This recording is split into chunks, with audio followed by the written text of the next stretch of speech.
Portrait in a Minute. War breaks many men. It makes some. It certainly made Thomas Stonewall Jackson one of the Confederacy's great fighting commanders. Jackson from Western Virginia was an indifferent student at West Point, barely scraping through. But the outbreak of the Mexican War upon his graduation galvanized him and made his career.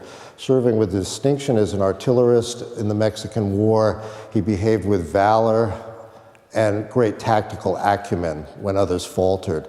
Jackson rose higher in the estimation of the War Department than any other general or officer during the war. Civilian life was another problem, though, for Jackson. He barely, again, scraped by once peace was declared. He became an instructor at the Virginia Military Institute, where he was frankly a figure of fun and ridicule to the students, and something of a caution to the administrator. He could barely stay ahead of the curriculum, and his outgainly physique, he had enormous feet, and his seemingly plodding intelligence made him a figure of ridicule on campus. War again saved him, in a way.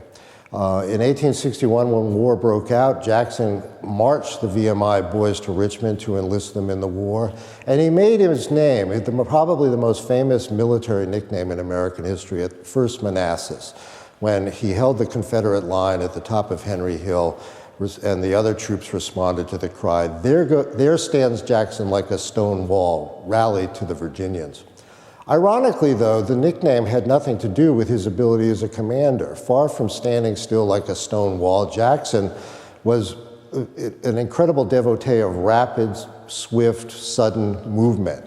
He used speed as a force multiplier, constantly outmaneuvering and bamboozling superior Union forces, winning victory after victory. His apotheosis came at Chancellorsville in 1863, when he took his troops on an audacious 12-mile flank march to get to the west of Hooker's long extended line west of Fredericksburg.